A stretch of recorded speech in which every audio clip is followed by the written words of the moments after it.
Tech Sounds presenta Ola de Salud.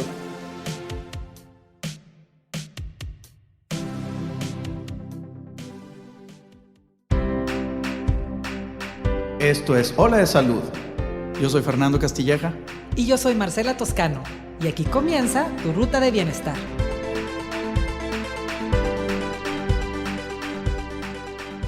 Hola Marce, ¿cómo estás? Muy bien, Fer, ¿y tú? Bien, contento de estar de nuevo aquí contigo. Oye, platícame una cosa. ¿De qué vamos a hablar el día de hoy? Oye, hoy tenemos un experto que nos va a hablar de un tema sumamente interesante. Vamos a platicar de VIH-Sida con el doctor Michel Fernando Martínez.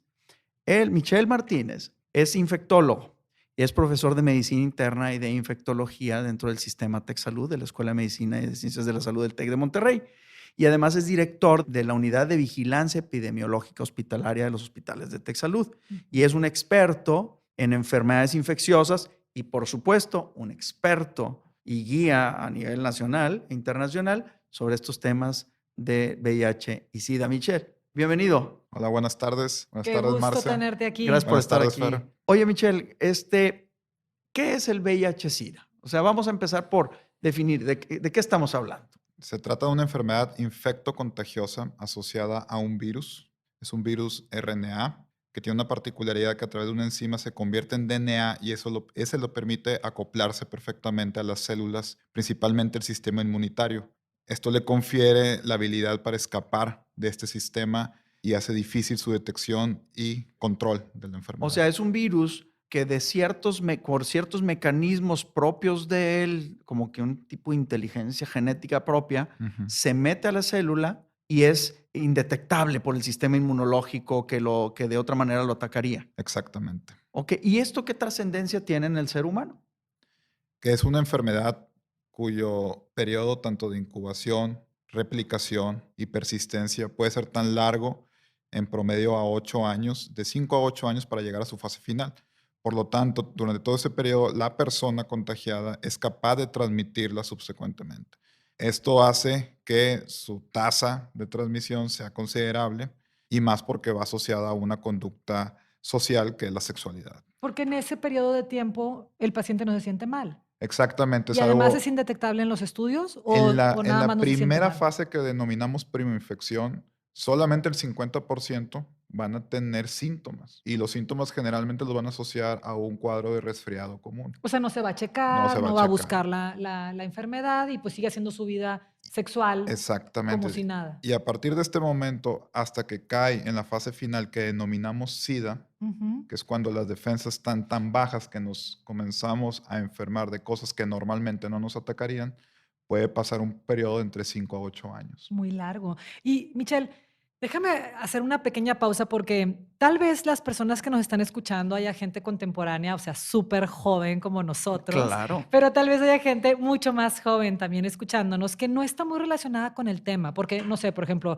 yo tengo 46 años, a mí me tocó toda esta súper información y difusión, porque estaba, qué fea palabra, pero de moda, porque era el boom del descubrimiento del SIDA y de todo lo que sucedió en aquel momento. O sea, una persona de mi edad sabe perfectamente de lo que estamos hablando, a lo mejor no a detalle, pero entiende. Sí, en los 80s esto fue Era la una onda. cosa dramática. Yo soy ¿verdad? totalmente ochentera, Es ya correcto. que descobijada me di sola, pero me gustaría que nos dieras, para todas las personas más jóvenes, un poquito de antecedente, un poquito de historia. O sea, ¿de dónde salió esto? ¿Por qué fue algo tan dramático en los 80s? ¿Y cómo nos está impactando ahorita? Porque es importante volverlo a platicar. Porque llegó a suceder, a ser un estigma social. Fuerte. Un Hasta estigma películas se social que hicieron. hoy seguimos viendo. Ajá. Y creo que ya no es lo mismo, es el mismo virus, pero cómo se aborda ahora y qué implica ahora, creo que es diferente, ¿no, Michelle? Totalmente de acuerdo. De esta enfermedad tenemos reportes de casos desde los años 50, pero no fue hasta el periodo del 82, 1982, 1983, que comenzaron a identificarse como pequeños brotes de infecciones denominadas oportunistas en ciudades americanas, tanto en la costa este, Nueva York, como en la costa oeste, San Francisco. Ujú. Y ahí fue cuando el CDC, que es el Centro de Control de Enfermedades Infecciosas americano, volteó a ver y comenzó a identificar que se trataba de un agente nuevo. Mm. Fue hasta el 84-85 que se llevó a cabo la plena identificación por parte de los franceses, Luc Montagnier, y por parte de los americanos, el grupo de Dr. Gallo. Entonces, ellos ya hacen la identificación plena, que se trata de un virus nuevo, un RNA, con la capacidad de, una vez incorporado en las células humanas, hacerse un virus DNA. Porque luego decían que venía de los chimpancés. ¿O no? De ¿Es hecho, cierto o no? sí, en cuanto a las teorías evolutivas, es probable, no está demostrado, porque existe un virus denominado virus de inmunodeficiencia simiano, que tiene la capacidad de ocasionar los mismos síntomas y desgaste inmunológico como en los humanos. Ok. Ahora, es una enfermedad que se asoció en primera instancia a la comunidad gay en Estados Unidos. Y por eso fue una enfermedad que comenzó a estigmatizar mucho a la población americana. Hombres que tuvieran sexo con hombres, mujeres que tuvieran sexo con mujeres. ¿Pero por qué? ¿Por qué empezó así como a focalizarse solo en la población gay? Porque biológicamente el patrón o conducta sexual que tiene mayor riesgo de transmisión es la cópula anal, en donde el receptor es el que tiene las mayores probabilidades de ser contagiado. Ok. Que es una práctica que se observa en la comunidad gay, pero Más también no excluyente. no excluyente. Eso sí lo quiero dejar bien, bien claro. Esta es una enfermedad que no respeta géneros, no respeta raza, no respeta ideologías, no respeta religión Nivel y no social. respeta edades. Antes la confinábamos a una población joven. Hoy en día tenemos reportes de gentes cuyo primer contacto y diagnóstico se da a edades como los 80 años. Wow. También lo que hay que entender es que hoy en día, biológicamente hablando, es una enfermedad que podemos controlar perfectamente bien con los tratamientos actuales. Yo a mis pacientes les digo, hazte la idea que tú te vas a morir con VIH y no de VIH. Partiendo de ahí, es como podemos ir avanzando en que el paciente asimile su enfermedad, se haga responsable de la misma y cuide a la gente alrededor, a la población alrededor. Lo que más pega en esta enfermedad a los pacientes es, otra vez, el estigma social. Si uno es diabético, yo puedo levantar la mano y comentar, soy diabético, y la gente probablemente me va a voltear y ver y decir, pobre Michelle, qué lástima, échale ganas, sal adelante. En cambio, en un país como el nuestro, si yo levanto la mano y digo abiertamente, tengo VIH, SIDA, pues seguramente va a haber algunas connotaciones hacia Sí, mi para empezar persona. no lo quieres ni decir. Exactamente. ¿Verdad? Porque sabes las consecuencias. ¿De qué otra forma se transmite, además de esto? O sea, ¿o en qué proporción, tú que le sabes mucho al tema, cuál es el porcentaje que se transmite de una forma o de otra? La principal vía de contagio es vía sexual. De las formas de sexualidad, la que más alto riesgo conlleva es la vía anal, el sexo anal.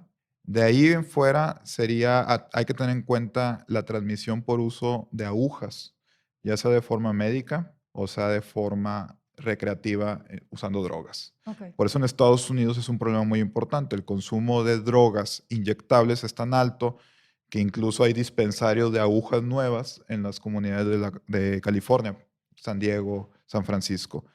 Y esto ha conllevado una alza o repunte de los casos nuevos de VIH. La tercera pauta a considerar o forma de transmisión a considerar es la perinatal, madre a hijo. Tal vez en nuestros países, en estas latitudes o hemisferios, no es tan prevalente, pero en continentes como el africano es un problema muy, muy grave. Otra forma sería la transmisión a través de la lactancia. Y la cuarta, pero no por menos importante, sobre todo para el personal médico, es un accidente laboral en el cual a la hora de ejercer nuestra profesión nos pinchamos con una aguja contaminada de un paciente infectado y nosotros podemos llegar a desarrollar la infección. Uy, ¿qué tan frecuente tendríamos que estarnos revisando? Porque bueno, uno... Pues, no Eso sé, es interesante. de cualquier Exacto. A ver, yo creo forma. que allá voy a llevar la pregunta. O sea, ¿quién está en riesgo? Evidentemente, ahorita has mencionado que los trabajadores de la salud, pero ¿quién está en un riesgo mayor de tener este tipo de infecciones, esta infección viral? Pues todo el personal que esté relacionado con el uso de dispositivos invasivos hacia los pacientes y que implique la utilización de agujas o derivados sanguíneos. En el personal médico. Personal médico. Estoy hablando de técnicos de laboratorio, enfermeras, médicos, no tanto en primer contacto, sería un segundo o tercero nivel. Pero en la población general. Ajá, Y en la población general, pues, quien tenga actividad sexual, porque todo- pues tú, ¿cómo todo sabes ser que el humano- otro dónde anda? todo ser humano que tenga relaciones sexuales se considera en riesgo. Claro. De hecho, en Estados Unidos hay una política donde todo paciente que pise una sala de urgencias se le ofrece, no se le obliga, se le ofrece realizarse una prueba de detección rápida de VIH. Wow, qué importante, ¿no? Oye, pero a ver, entonces todo ser humano es susceptible siempre y cuando tenga actividad sexual. Pero hay Sin alguien protección. Ándale, Sin eso es, para protección, allá que voy. es uso de barreras como condón. Ok, y fuera de eso, ¿existe algún otro mecanismo de protección? El único mecanismo de protección La abstinencia. es Guau, guau, guau. ¿Verdad? claramente es el que tiene una eficacia del 100%, y en segunda O instancia sea, usar un esto no método se de contagia barrera. en la alberca, No se contagia en la alberca, no se Ni contagia por a un través de beso en la saliva, mejilla, ni un abrazo, ni un tampoco. ni saludo por de un mano, saludo, ¿verdad? ni a través de contacto con materia fecal. Es Ni exclusivamente por ser ni por ser amigos. Qué amigos. feo, la verdad. Esos son los estigmas de los que estábamos Ese es el hablando. tema, ¿verdad? O sea, por eso hacía la pregunta, porque luego a la gente que tiene VIH la estigmatizamos tanto que no la quieres incluir en nada. Sí, eso está súper O sea, feo. las personas que por cualquier circunstancia tienen VIH tienen los mismos derechos y las mismas obligaciones que cualquier otro ser humano. Sí, tampoco tienes que tener lástima y consideraciones especiales. Nada más ¿Sabes? es un humano normal, igual que tú, que tiene una condición y bueno, Tal le está cual. O sea, no hay transitando. razón para hacer una diferencia. Estamos en el mismo plano. Claro. Y que quede claro que saludarlo, darle un abrazo, sentarte en una mesa, o sea, no hay razón para limitar. Si no Compartir lo la haces con tu... cuchara. Sí. Oye, O sea, que si tiene no, una nieve y ay, qué asco. Bueno, de por sí te puede dar asco, ¿verdad? Pero bueno, con digo, yo creo que cualquiera. es natural, A mí me daría asco no, que me dieras de tu helado todo chupado, Fernando, qué asco. independientemente del VIH-Sida, o sea, esa es una cuestión Sí, higiénica, no se ¿verdad? O sea, hace. no compartes Sí, popotes, sí. ¿verdad? O sea, Digo, pero por decirte algo, o sea, ¿no? no tiene ese, o sea, no se contagia porque alguien le dé una palmada a alguien en la espalda o le des un Ujú. abrazo o lo saludes o trabajes con él o ella. O sea, Ujú. no es ahí. Ahora, algo muy importante también es que un paciente que esté bajo un tratamiento efectivo y en control virológico es un paciente que es incapaz de transmitir la enfermedad, Como Magic Johnson, como Mike Johnson. por Sería ejemplo, un ese ejemplo. modelo clásico A ver, de- ¿cómo de- estuvo eso? Otra vez, despacito. Magic Johnson, un basquetbolista que seguramente el periodo de contagio fue en la década de los 80s, Ujú. que le tocó alcanzar los primeros antirretrovirales y Dobudina, y que probablemente estuvo ya bajo tratamientos y actualmente, ya con los esquemas actuales de alta potencia, está indetectable. Él no es capaz de transmitir la enfermedad. O sea, ese es el Ujú. punto Entendiendo importante. esto, Sigue siendo un portador, pero sí, no es está portador, contagiando pero gente. no está contagiando gente. Ok. Y esto ha hecho que cambie la dinámica por parte de las instituciones de salud para el embate de esta enfermedad. Antes se enfocaba mucho, me acuerdo en los años 90, los comerciales que decían, usa condón, protégete, por parte del gobierno. Ujú. Hoy en día es raro ver un comercial de este tipo patrocinado por el gobierno, porque el gobierno entendió Mm. que la forma de frenar esta pandemia es detectando oportunamente y tratando oportunamente. Por Un eso lo paso- que nos decías de entra a urgencias y le Le ofrecen. ofreces. Ok. Exactamente. Y no, me queda una pregunta. Oye, entras a urgencias por cualquier cosa, me rompí el pie, te ofrecen y dices, órale, va. No tienes ningún síntoma. ¿En qué momento del contagio a que te salga en un estudio random como ese o uno que yo busque Ya. puede aparecerme positivo? Es algo también importante. En forma general, hay tres tipos de pruebas de diagnóstico. Ujú. Las pruebas rápidas están diseñadas para diagnosticar a partir del contagio, pasan alrededor de 28 o 31 días para poder detectar a los enfermos. Ok. Hay otras pruebas que son pruebas de detección de anticuerpos y antígenos, una partícula viral. Estas pudieron reducir ese periodo de ventana hasta 14 días. Mm. Y disponemos finalmente de pruebas de detección molecular, donde vamos directamente a identificar al virus que estrechan el periodo de ventana hasta 5 o 7 días. O sea, del contagio, 5 días en adelante, Ya en podemos cualquier hacer momento diagnóstico. puedes Ya podemos salir con un comenzar a hacer diagnóstico. Estas pruebas las puede buscar a alguien en el laboratorio, ir directamente, oye, yo soy Fernando y me quiero revisar, o tienen que ir a través de una intervención médica o de alguien del No, sistema de las salud. pueden pedir, no necesitan receta para ser otorgadas. Ahora bien, a través de los centros de atención a pacientes con VIH, que se denominan CAPACITs en nuestro país, uno se puede acercar y solicitar pruebas rápidas de manera gratuita. Ahora, me gustaría también hacer un poco de énfasis en cómo estamos en México. Ujú. En México a junio de este año se han detectado, estoy hablando desde el 83 a la fecha, 207,369 casos En todo el país. en todo el país. Ok. Pacientes que sigan vivos o ya muertos. Ujú. Creo que es una cifra que está infravalorada. Yo creo Pero, que esta perdón, doctor, cifra... ¿son cifras de pacientes nuevos o pacientes totales? Pacientes totales. Ah, ya. Ujú. Creo que esta cifra está por debajo de la realidad. Mm. Se estima que hay de 3 o 4 veces más pacientes que Wow. esto. O sea, poco menos de 1 millón de personas en México no han sido diagnosticadas. Potencialmente tendrían VIH-Sida, Tendrían VIH-Sida. de las cuales 200,000 están, al menos estas están diagnosticadas. Si nos vamos por grupos etarios, a grupo de edades, entre los 25 y 45 años, la prevalencia es de 0.3% de la población mexicana tiene VIH o SIDA. ¿De 25 a qué? De 25 años a 45 años, O sea, la gente 0.3% tendrá SIDA. en o etapa VIH. productiva, vamos a ponerlo así, Mm. de los 20 a los 40, Hay 0.3% de muy la poco población. ahí. Ok. Ahora, queremos todavía hacer más regional los datos. En Nuevo León, al momento se han detectado 6,163 años en el periodo comprendido entre 1983 a 2019. 6,000 casos reportados, vamos a decir. Reportados consignados. ¿Y en qué consignados. grupo de edad están mayormente esos 6,000? Porque ya nos dijiste que de 25 a 45 eran muy poquitos. No. O sea, ¿No? sigue, ¿O es el entendí grupo mal? que más casos tiene. Ah, Entre No, es lo el que pasa que es que es el más. 0.3 de la población. población general. Asume que somos 6 millones. Oye, yo entendí todo mal. O Por sea, eso ese es el son- grupo que tiene más personas con Exactamente, diagnóstico. Con el diagnóstico, Ahora, exactamente. un dato Uy, pues crudo sí. que refleja la idiosincrasia en nuestro país es que la tasa o el porcentaje de pacientes infectados hombres va a una proporción de 80% contra 20% de mujeres. Mm, Lo triste es que de las defunciones asociadas a VIH-Sida están 50-50. mm, Eso habla de un trasfondo de discriminación en cuanto a género.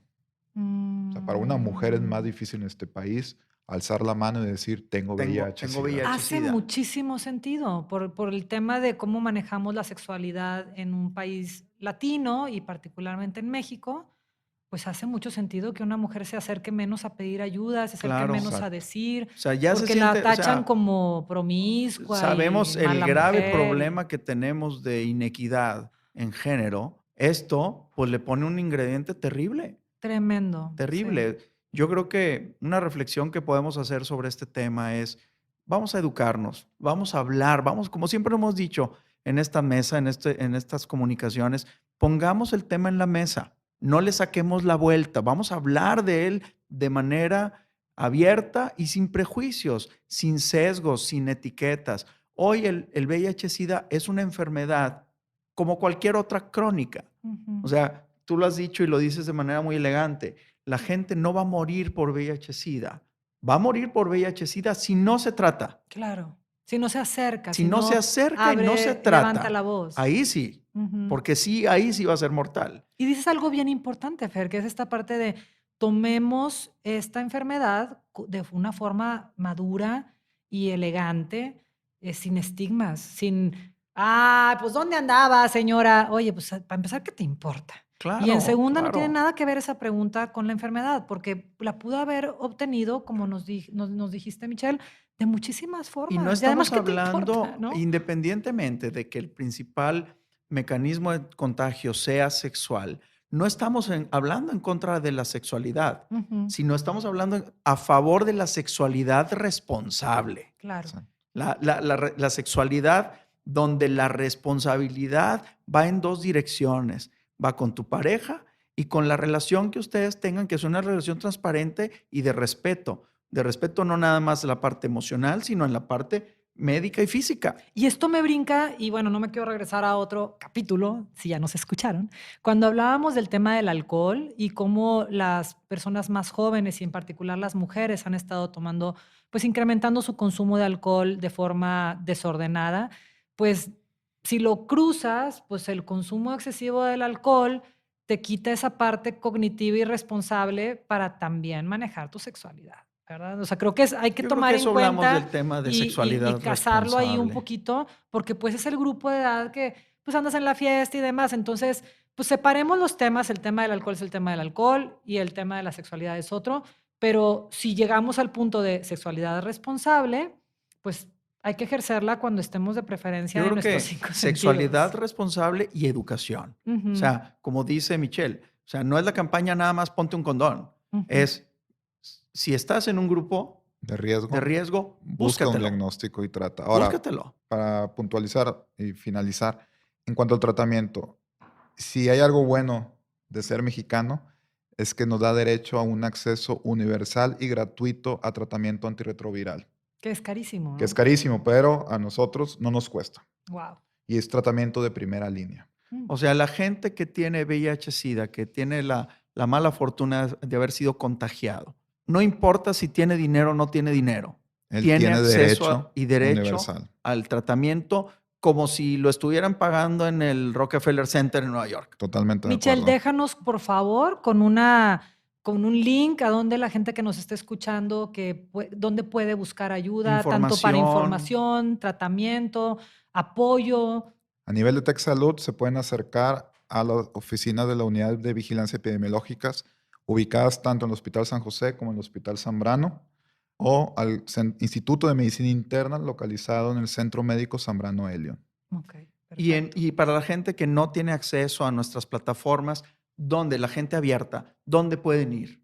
Pueden entrar a la página de Censida, donde hay un apartado o viñeta para pacientes y donde ponen a disposición números de contacto, correos de contacto para acercarse a la realización de una prueba Censida con C, con C. C-E-N, SIDA, SIDA. S-I-D-A. Así es. Ok, Maravilloso, censida.com excelente. o .org. Lo Entonces, pueden googlear como Censida. Censida y va a salir. Va a salir. Entonces, tenemos una vía importante tanto en TechSalud como a nivel nacional. Esta información valiosa, filtrada, educada, editada correctamente. Esta charla ha sido maravillosa, la verdad. Gracias, Michelle, porque además Gracias a ustedes. nos quedamos con un buen sabor de boca. Es como correcto. Siento que fue una plática de buenas noticias, la Sí, verdad. exacto, Ujú. exacto. Y bueno, ser amigos, como dijimos. Sí, Michelle, de nuevo, gracias por estar aquí con Gracias nosotros. por la invitación. Gracias, Michelle. Gracias a Y, ustedes. Marce, Nos vemos. nos volvemos a platicar más adelante. escuchamos Nos también. escuchamos más adelante, amigos. Hasta luego. Muchas gracias al equipo de TechSalud, el Sistema de Salud del Tecnológico de Monterrey y al equipo de TechSounds. Productor ejecutivo de Tech Sounds, Miguel Mejía. Asistente de producción, Beatriz Rodríguez. Productores de Ola de Salud, Melissa Hinojosa, Nora Morales y Fernando Zamora. Postproducción, Max Pérez. Te invitamos a escuchar el siguiente episodio de Ola de Salud y el resto de los programas de Tech Sounds en los canales de tu preferencia.